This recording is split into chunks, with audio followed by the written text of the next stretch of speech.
सुप्रभात बच्चों। मैं आज मुखलाल संस्कृत उपशास्त्री महाविद्यालय बंधु छपरा भोजपुर से ऑनलाइन क्लास के माध्यम से आप सबों को हिंदी व्याकरण में ध्वनि और लिपि के बारे में बताने जा रहा हूँ। पिछले क्लास में हम लोगों ने हिंदी की संधियाँ के बारे में पढ़े थे। इसमें हम लोगों ने जानकारी प्राप्त किया था कि हिंदी के अपने तद्भव तथा आगत दोनों ही प्रकार के शब्दों पर संस्कृत के संधि नियम लागू नहीं होते हैं। हिंदी जो भाषा है उसमें अपने कुछ संधि नियम विकसित हुए हैं, इसके बारे में हम लोग बताए थे। वह था महाप्राणीकरण तथा अल्पप्राणीकरण, लोप, आगम, परस्वीकरण, स्वरों में परिवर्तन। इसके बारे में हम लोग कल पढ़ चुके हैं। आज हम लोग हिंदी व्याकरण में ध्वनि और लिपि के बारे में पढ़ेंगे। तो ध्वनियाँ जो हैं मनुष्य और पशु दोनों की होती है, जैसा कि हम लोग जानते हैं। जैसे कुत्ता जो भौंकता है वह भी ध्वनि है, और बिल्ली जो म्याऊं म्याऊं करता है वह पशु के मुंह से निकली वह भी ध्वनि है। ध्वनि निर्जीव वस्तुओं की भी होती है। जैसे जल का जो वेग है वह भी ध्वनि है, वस्तु का जो कंपन होता है वह भी ध्वनि है, इत्यादि और बहुत सारे हैं ध्वनि। तो व्याकरण में हम लोग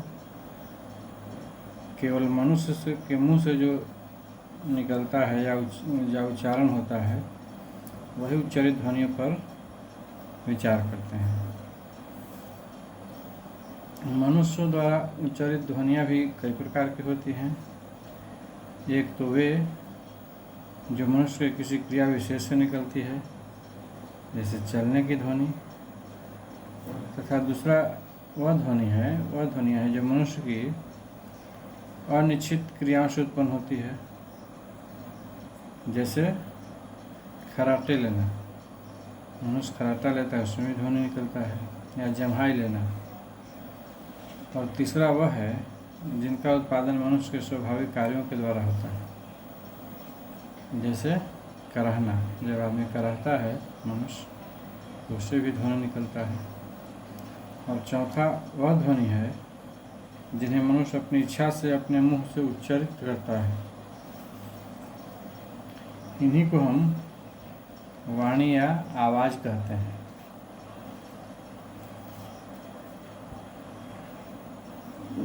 पहला जो 3 प्रकार के ध्वनियाँ था वह निरर्थक है, और लेकिन वाणी जो है वह सार्थक और निरर्थक दोनों हो सकती है।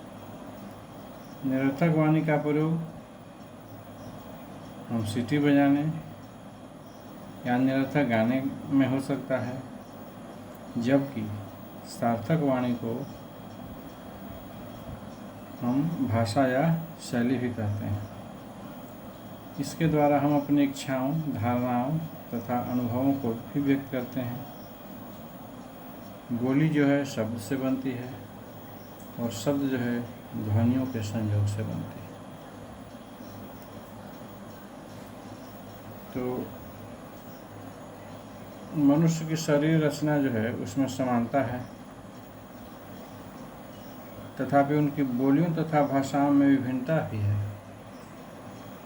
इतना ही नहीं, मनुष्य के शरीर रचना में करीब करीब समान है, दोनों में समानता है, लेकिन उनकी बोली या भाषा जो है उसमें विभिन्नता है, जैसा कि हम सब लोग जानते हैं।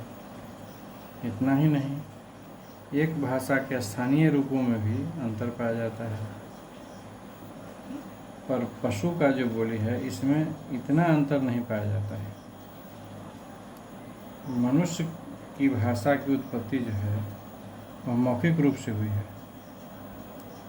भाषाओं के लिखने की परिपाटी उनके निर्माण के बहुत बाद आरंभ हुआ था।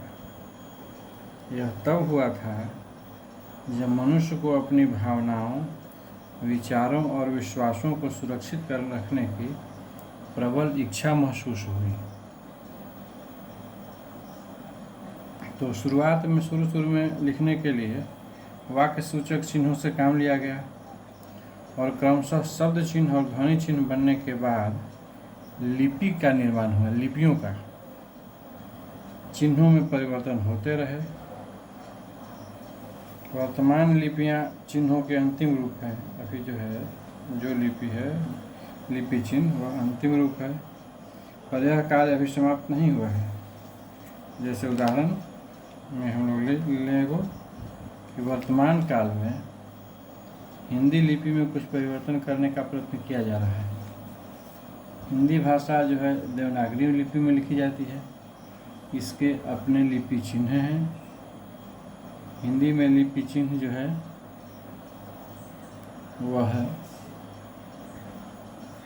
देवनागरी के वर्णों का उल्लेख किया जा चुका है। देवनागरी के जो वर्ण है वह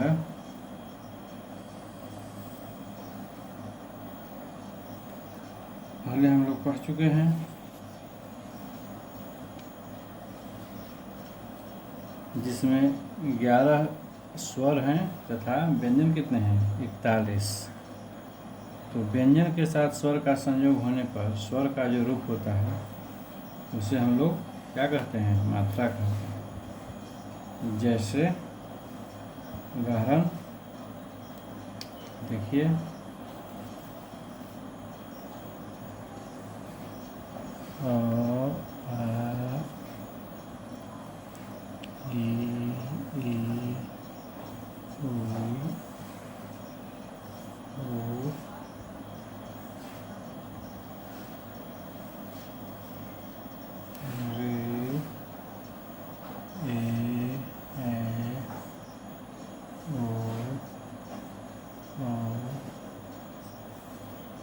अब इसमें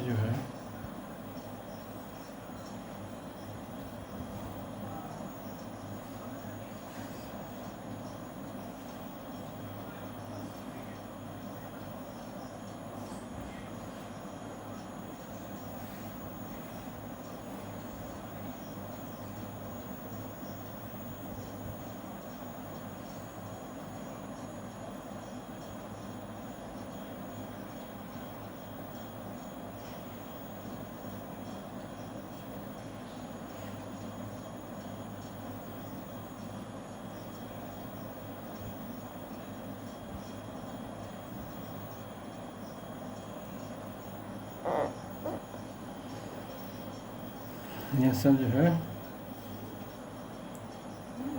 इसका मात्रा है। तो देवनागरी लिपि की कुछ विशेषता है। जैसे क्या विशेषता है? तो पहला विशेषता है कि अ के लिए कोई मात्रा निश्चित नहीं है। जबकि वह व्यंजन के साथ मिल जाता है तब व्यंजन के नीचे का चिन्ह ये हलंत यह नहीं लिखा जाता है। जैसे क जोड़ अ मिलकर के क हो जाता है। इसमें नीचे ही हलंत नहीं लिखा जाता है। इसी प्रकार ख हलंत जोड़ा बराबर ख। इसी तरह के अब दूसरा विशेषता क्या है? तो आ ई ओ औ, आ ई ओ औ की मात्राएं व्यंजन के बाद जोड़ी जाती है। जैसे का, की, को, कौ। और ह्रस्व ई की मात्रा व्यंजन के पहले और ए और अ की मात्राएं व्यंजन के ऊपर तथा ह्रस्व उ एवं दीर्घ उ री ये सब जो मात्रा है वो नीचे लगाई जाती है। अब इसका तीसरा विशेषता लिपि चिन्ह का, तो र व्यंजन में ह्रस्व उ और दीर्घ उ मात्राएं अन्य व्यंजनों की तरह न लगाई जाकर कैसे लगाई जाती है? इस तरह देखिए कैसे। र ये र जोड़ र हलंत जोड़ ह्रस्व उ बराबर रू। इसी प्रकार र हलंत जोड़ दीर्घ ऊ बराबर दीर्घ ऊ बराबर रू, ह्रस्व ऊ दीर्घ ऊ। देखिए ह्रस्व ऊ में र कैसे लिखा था है रू, दीर्घ ऊ में कैसे लिखा था है। दीर्घ ऊ में यह जो है सीधे एकदम, बहुत सारे बच्चे गलती करते हैं र ह्रस्व रू और र दीर्घ रू में लिखने में। अब चौथा विशेषता है अनुस्वार और विसर्ग क्रमशः स्वर के ऊपर या बाद में जोड़े जाते हैं। जैसे अ जोड़ अनुस्वार अगर है तो यह हो जाएगा अन ऊपर, और अह जो है अह विसर्ग, तो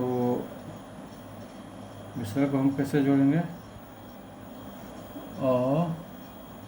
जोड़ अह बराबर अह। और पांचवा विशेषता है कि स्वरों की मात्राओं तथा अनुस्वार एवं विसर्ग सहित एक व्यंजन वर्ण में 12 रूप होते हैं। इसको हम लोग परंपरा के अनुसार 12 खड़ी कहते हैं। जैसे क आकार का, क ह्रस्वी की, क दीर्घी की, क ह्रस्व कु, क दीर्घ कु, क एकार के, क ऐकार कै, क ओकार को, क औकार क अनुस्वार कन, क विसर्ग क। तो यह जो है इसको हम लोग 12 खड़ी कहते हैं। अब व्यंजन 2 तरह से लिखे जाते हैं, खड़ी पाई के साथ और बिना खड़ी पाई के साथ। इस प्रकार यह 5वां विशेषता हुआ।